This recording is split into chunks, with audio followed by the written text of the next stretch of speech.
যদি এর আগে ওই খবরটা ওনারা আমাদের দিতে পারতো যে উনি ওই জায়গায় লুকিয়ে আছে, আমরা অবশ্যই তারা ধরে ফেলব। যারা পালিয়ে আছে আমি তাদের আগে আপনাদের বলছি যে তারা আমাদের থানায় এখন ক্রিমিনাল, তাদের যেই কোনোভাবে পাওয়া হলে তাদের ধরা হবে। আপনারা যদি তাদের খবর দিতে পারেন আমরা তাদের ধরে ফেলবো। ডিআইজি সাহেব এখানে আছে, র্যাবের ডিজি আছে, অন্যান্যরা আছে, কমিশনার সাহেব আছে, তাদের ক্ষেত্রে এটা হলো আমাদের একটা ডিসিশন। আরেকটা প্রশ্ন কি করছিলেন যে স্যার আইন শৃঙ্খলা পরিস্থিতিটা এখন কেমন, এটা কি আর আসলে পুলিশের মনোবলের কথা বলতেছিলেন আপনি? আরেকটা জিনিসে আগের যে মনোবল ছিল এখন কি মনোবল চেঞ্জ হয়েছে না? আপনার কাছে কি মনে হয়? অনেক চেঞ্জ হয়েছে, তাদের মনোবল কিন্তু আগের থেকে অনেক বাড়ছে এবং এটা আস্তে আস্তে বাড়বে। একটা ঘটনা ঘটার পরে এটা তো আমাদের কাছে এমন কোনো কিছু নাই যে 2 দিনে আমি এটা চেঞ্জ করে ফেলবো, এটা তো সময় লাগবে। একটা ধরেন যে একটা ঝড় হয়ে গেলে এই ঝড়ের থেকে ঘর বাড়ি রিপেয়ার করতে সময় নেয় না, তা আমাদের তো কিছু আপনারা সময় দিতে হবে। মানে এখন আপনারা যতটুকু সময় ভাবতেছেন কিন্তু আমাদের কাছে সময়টা মনে হয় সময়টা কম, এই জন্য আমাদের একটু বেশি সময় লাগতেছে। কিন্তু আপনারা আবার অনেক সময় অযোগ্য হয়ে যাচ্ছেন যে না এই তাড়াতাড়ি এই হচ্ছে না, কিন্তু উন্নতি তো হচ্ছে। উনি কোন থেকে জানলো যে 3 মাস বাংলাদেশে লুকিয়েছিল? আমরা তো জানি না। আমরা যদি তারে জানতাম আমরা অবশ্যই ধরে ফেলতাম। যদি এর আগে ওই খবরটা ওনারা আমাদের দিতে পারতো যে উনি ওই জায়গায় লুকিয়ে আছে, আমরা অবশ্যই তারা ধরে ফেলতাম। আপনারা বলেন যে আপনারা একটা খবর দিচ্ছেন তাই ওই জায়গায় লুকিয়ে আছে, আমরা তারা ধরি নাই বলেন। এরকম একটা এক্সাম্পল দেন। এই আগে সরকারের যে প্রাইম মিনিস্টার ছিল, ওনার আত্মীয় স্বজনের 16টা এমপি ছিল, উনি কিন্তু আগে সব কটারই ভাগাই দিছে, সব কটারই কিন্তু উনি আগে ভাগাই দিছে। মানে ওইরকম তো এই দিন ক্ষেত্রে হয়েছে, এরা আগেই চলে গেছে, এরা তো বুঝতে পারছে যে আমরা তো ধরা খেয়ে যাবো। পরিস্থিতি তো আপনারা আমার থেকে আরো ভালো জানেন, কিন্তু আপনারা কোনো সময় বলতে চান না, মানে আমার মুখ দিয়ে আপনারা সবসময় শুনতে চান না।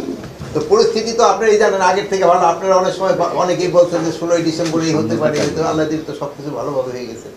14ই ডিসেম্বর আল্লাহ দিলে সব ভালোভাবে হয়ে গেছে। এখন 25শে ডিসেম্বর মনে হয় আল্লাহ দিলে ভালোভাবে হয়ে যাবে, 31শে ডিসেম্বর আল্লাহ দিলে।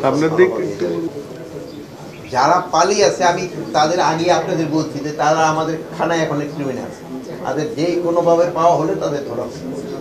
আপনারা যদি তাদের খবর দিতে পারেন আমরা তাদের ধরে ফেলবো। ডিআইজি সাহেব এখানে আছে, র্যাবের ডিজি আছে, অন্যান্যরা আছে, কমিশনার সাহেব আছে, তাদের ক্ষেত্রে এটা হলো আমাদের একটা ডিসিশন।